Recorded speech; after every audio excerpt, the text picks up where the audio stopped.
ఆషాఢ మాసంలో గోరింటాకు కథని వినడం వల్ల అష్టైశ్వర్యాలు, ఆయుష్షు, ఇంకా సౌభాగ్యం కలుగుతుంది అంటారనమాట.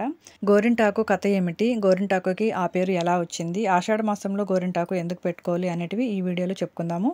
స్కిప్ చేయకుండా చూస్తేనే మీకు మొత్తం అర్థమవుతుందనమాట. ఇంతకీ గోరింటాకు కథ గురించి చెప్పుకుందాము. గౌరీదేవి బాల్యంలో తన తోటలో ఆడుకుంటూ ఉండగా రజస్వల అవుతుంది. ఆ రక్తపు చుక్క నేలను తాకగానే ఒక మొక్కగా మారుతుంది. ఈ వింతను పర్వతరాజుకు చెప్పగా సతీ సమేతంగా చూడటానికి వస్తాడు. అంతలోనే ఆ చెట్టు పెద్దదై, నేను సాక్షాత్తు పార్వతి రుధిరాంశతో జన్మించాను, నా వలన ఏ ఉపయోగం కలదు అని అడిగింది. అంతలోనే గౌరీదేవి తన చిన్నతనం చేష్టల వల్ల ఆ చెట్టు ఆకులను కోస్తుంది. ఆమె వేళ్ళు ఎర్రబడిపోతాయి. అయ్యో, నా బిడ్డ చేతులు ఎర్రగా కందిపోయాయి అని అనుకునే లోపే పార్వతి, నాకు ఏ విధమైన బాధ కలుగలేదు, పైగా చాలా అందంగా అలంకారంగా ఉంది అంటుంది. అప్పుడు పర్వతరాజు, ఇకపై స్త్రీ సౌభాగ్యం చిహ్నంగా ఈ గోరింటాకు మానవలోకంలో ప్రసిద్ధి చెందుతుంది అంటాడనమాట. ఇక రజస్వల సమయంలో ఉద్భవించిన ఈ చెట్టు స్త్రీల గర్భాశయ దోషాలను తొలగిస్తుందని, అతి ఉష్ణాన్ని తొలగించి స్త్రీల ఆరోగ్యాన్ని కాపాడుతుందని, తన వర్ణం వల్ల చేతులు కాళ్లకు అందాన్ని ఇచ్చే అలంకారపు వస్తువుగా మారుతుందని, అదే ఈ చెట్టు జన్మకు సార్థకత అని పలుకగా గౌరీతో సహా అందరూ ఆ ఆకు చెట్టు పసరుతో చేతులు కాళ్లకు అందంగా అలంకరించుకుంటూ ఉంటారు. ఈ సమయంలో కుంకుమకు ఒక సందేహం వస్తుంది.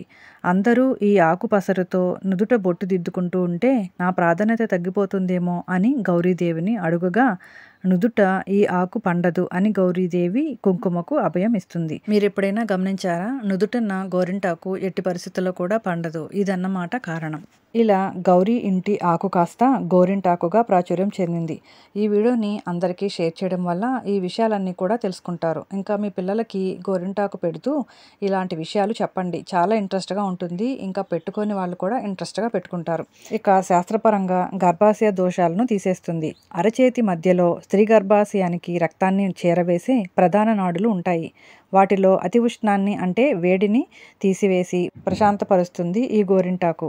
ప్రసవం కాగానే గోరింటాకు ముద్దను బాలింత చేత మింగిస్తే గర్భాశయ బాధలు తగ్గుతాయి అని అంటారు. గోరింటాకు వలన చేతులు కాళ్ళు అందంగా ఉంటాయి. ఈ పండడం అనేది ఆరోగ్యాన్ని సూచిస్తుంది. గోరింటాకు పెట్టుకోవడం సౌభాగ్యానికి చిహ్నమే కాకుండా పుట్టింటి వాళ్ళకి, అత్తింటి వాళ్ళకి కూడా చాలా మంచిది అని చెప్తూ ఉంటారు. ఇక ఆషాఢ మాసంలో గోరింటాకు ఎందుకు పెట్టుకోవాలి అంటే, ఆషాఢ మాసంలో కొత్తగా పెళ్ళైన వాళ్ళు పుట్టింటికి వస్తూ ఉంటారు.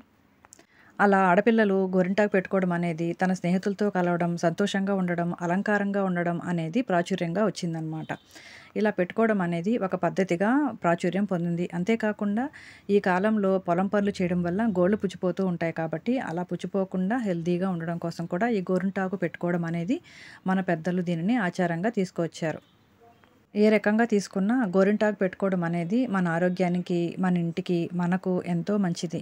మీరు తప్పకుండా ఇలాంటి సాంప్రదాయాన్ని పాటించండి. పిల్లలకు కూడా చిన్నప్పటి నుంచే నేర్పించండి.